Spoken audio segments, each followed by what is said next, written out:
Bonjour, donc on va enchaîner notre cours concernant les transpositions moléculaires. Nous nous sommes arrêtés au niveau de réarrangement de Wolff. Le mécanisme général pourrait être résumé sur la diapositive suivante. Donc, à partir d'un substrat réactionnel, on va pouvoir arriver à la synthèse d'un carbène qui est instable, et puis la transposition de Wolff va conduire au cétène, un composé intermédiaire qui va réagir avec des réactifs pour conduire à des nouvelles fonctions organiques. Cet réarrangement de Wolff peut concerner les composés d'halogénures d'acides, des acides carboxyliques et des cétones. Premier cas, application bien sûr de cette transposition en mettant en œuvre le diazométhane appliqué à un chlorure d'acyle qui va conduire donc à cet intermédiaire et puis en fait la formation de l'alpha-diazocétone. Ce composé va subir directement en fait une réaction pour conduire à la formation du carbène.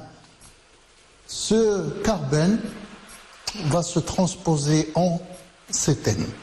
Puis l'application des différents réactifs va nous conduire à des composés organiques importants. Alors, la réaction ou réarrangement de Wolff appliqué aux acides carboxyliques, dans ce cas-là, la réaction est intitulée synthèse d'Arndt-Echter, qui va permettre de passer d'un acide carboxylique à son homologue supérieur. Le mécanisme réactionnel appliqué a été donc développé auparavant. Nous allons donc synthétiser notre chlorure d'acide carboxylique en attaquant l'acide carboxylique avec le chlorure de thionyle.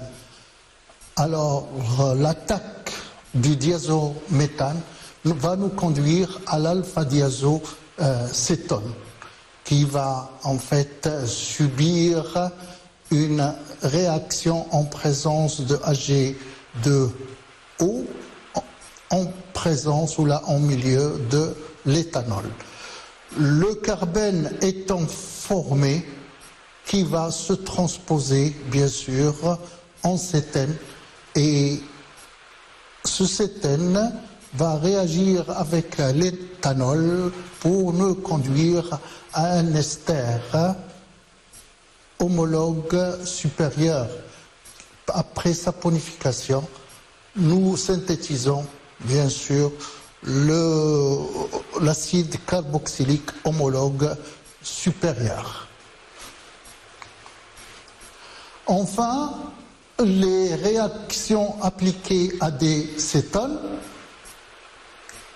en présence du diazométhane sur des cétones cycliques va conduire en fait soit à la cycloheptanone ou bien un époxyde. Alors, on est arrivé en fait à des transpositions qui sont dues à une migration vers un azote déficient en électrons. Ce sont des réactions d'insertion d'hétéroatomes qui conduisent à une dégradation du squelette carboné de la molécule en passant par un nitrène, parfois, ou des intermédiaires similaires qui vont nous conduire à l'isocyanate d'alkyle ou d'aryl, après dégradation conduisant à une amine ou une amide. Cette transposition peut concerner les substrats ayant les fonctions suivantes, soit des chlorures d'acide, des cétones, des acides carboxyliques ou des acyl hydroxylamines. Le mécanisme général pour en fait une amide primaire, après l'attaque avec une molécule de brome, on arrive à ce composé qui va évoluer effectivement pour donner notre nitrène. Ce nitrène instable va se transposer ou avoir une migration de R vers l'azote, conduisant donc à un composé pré-final qui est en fait l'isocyanate d'alkyle ou d'aryl.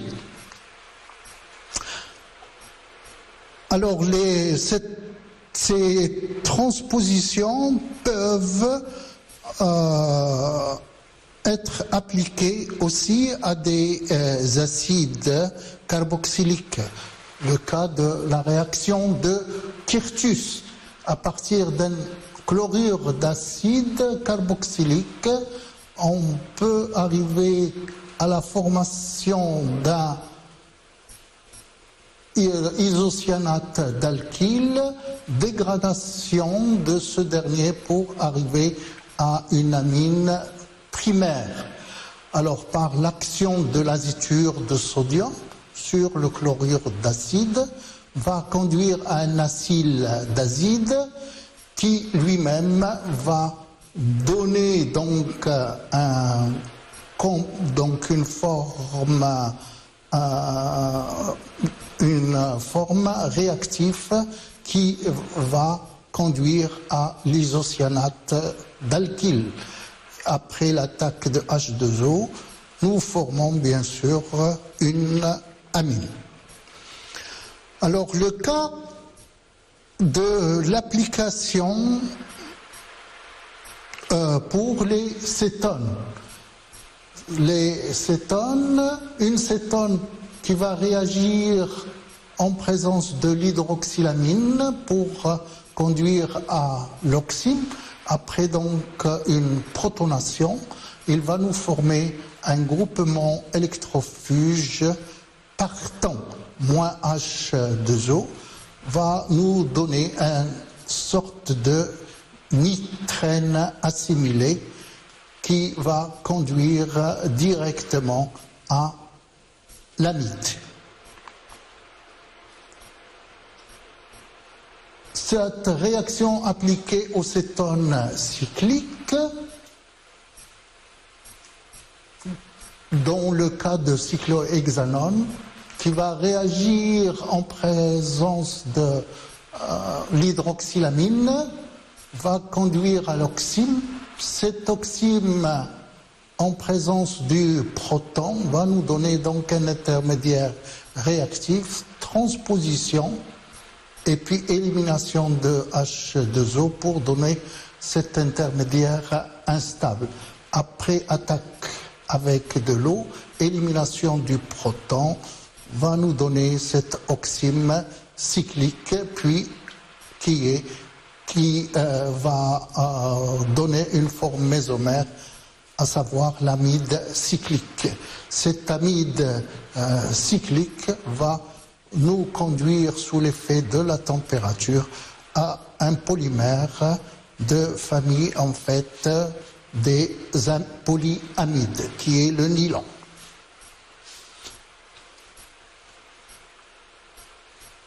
Enfin, pour une application concernant les acides carboxyliques, donc on va les traiter avec l'acide sulfurique et avec H3N pour conduire donc à une forme intermédiaire qui est le nitrène, transposition pour arriver en fait à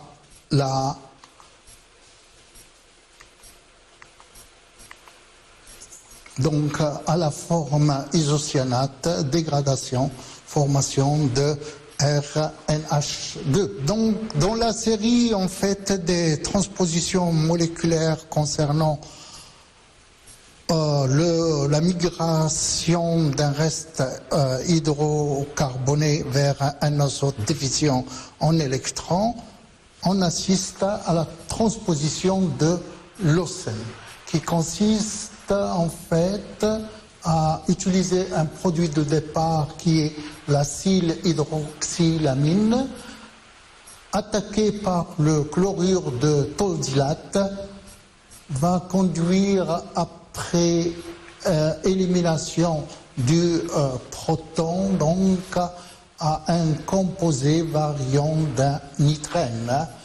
Ce nitrène va être transposé. On assiste à R qui va migrer et élimination de OTS en conduisant en fait à l'isocyanate d'alkyle ou l'isocyanate d'aryl. Attaque en fait de H2O sous l'effet de la chaleur et élimination de CO2 nous conduit à la formation d'une amine primaire.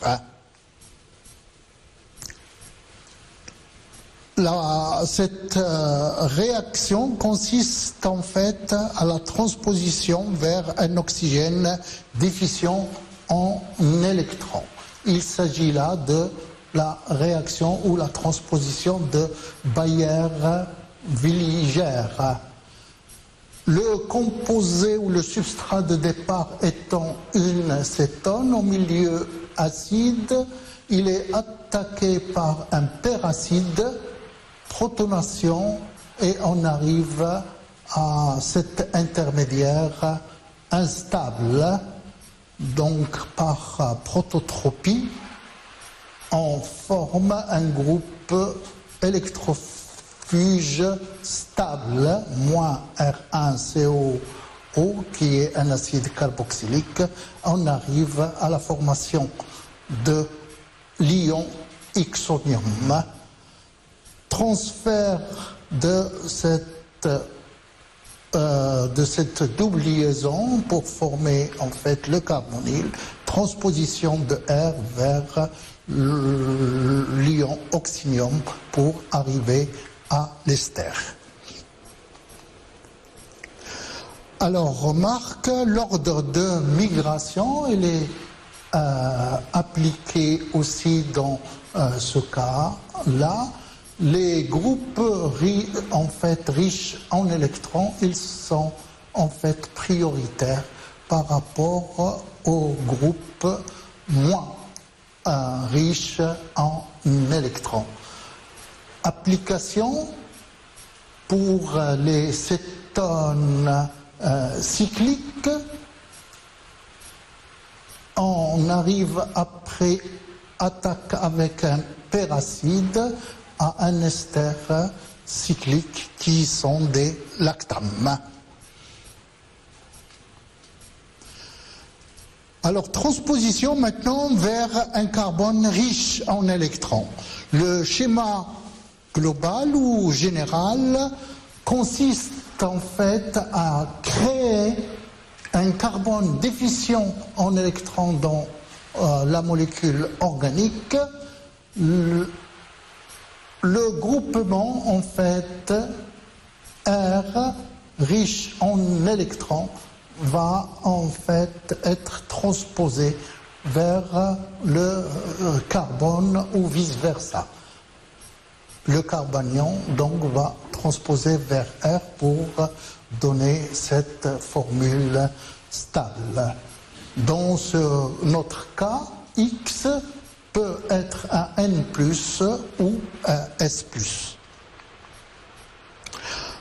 Nous assistons à différentes applications dans ce cas-là. Premièrement, la transposition de Stevens.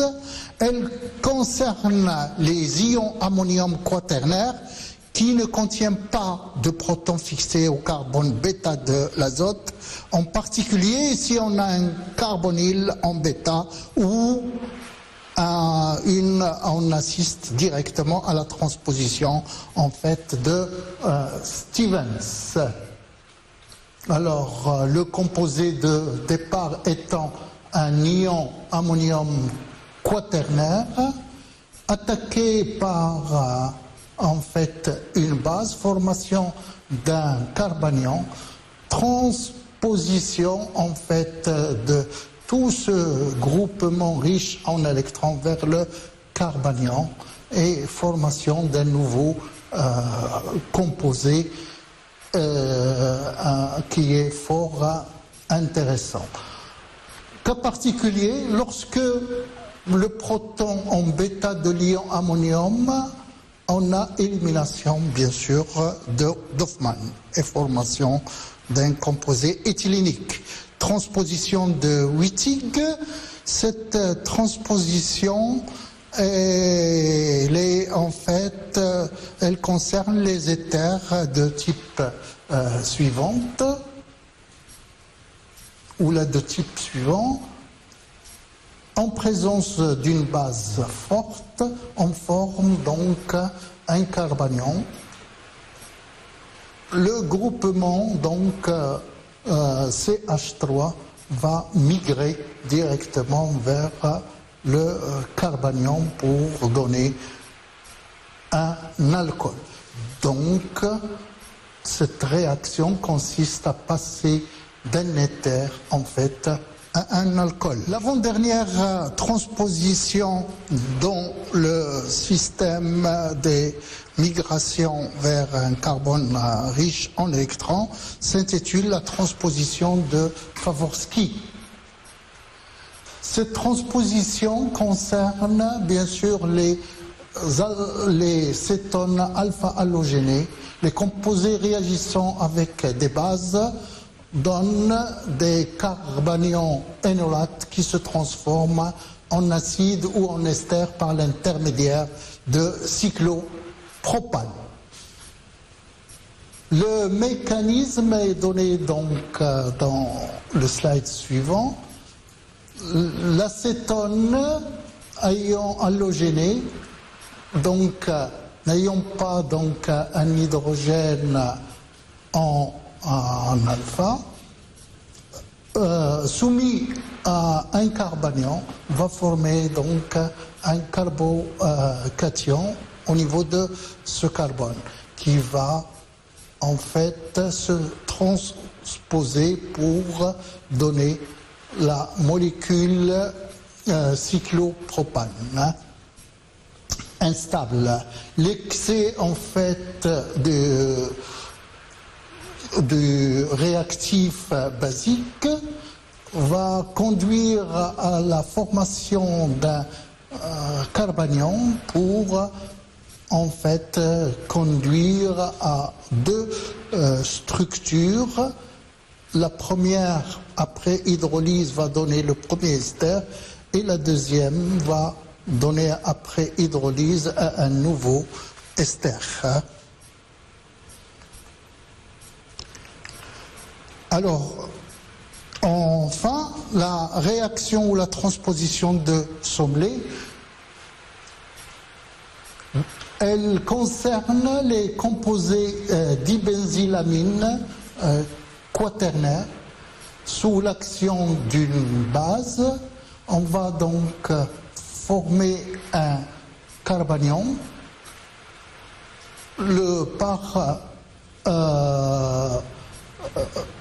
La réaction va par la suite conduire à cette forme stable.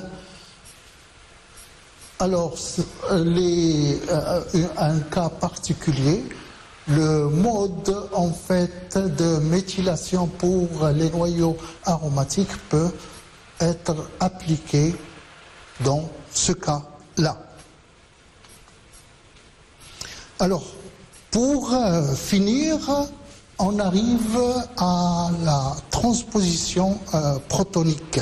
Ces transpositions du proton sont appelées des prototropies. Ils sont souvent réversibles. Ce phénomène intéresse plusieurs structures qui sont dites tautomères. Première application, la tautomérie céto-énolique à partir donc d'une cétone. On arrive à un céto en fait énol qui est en fait très stable.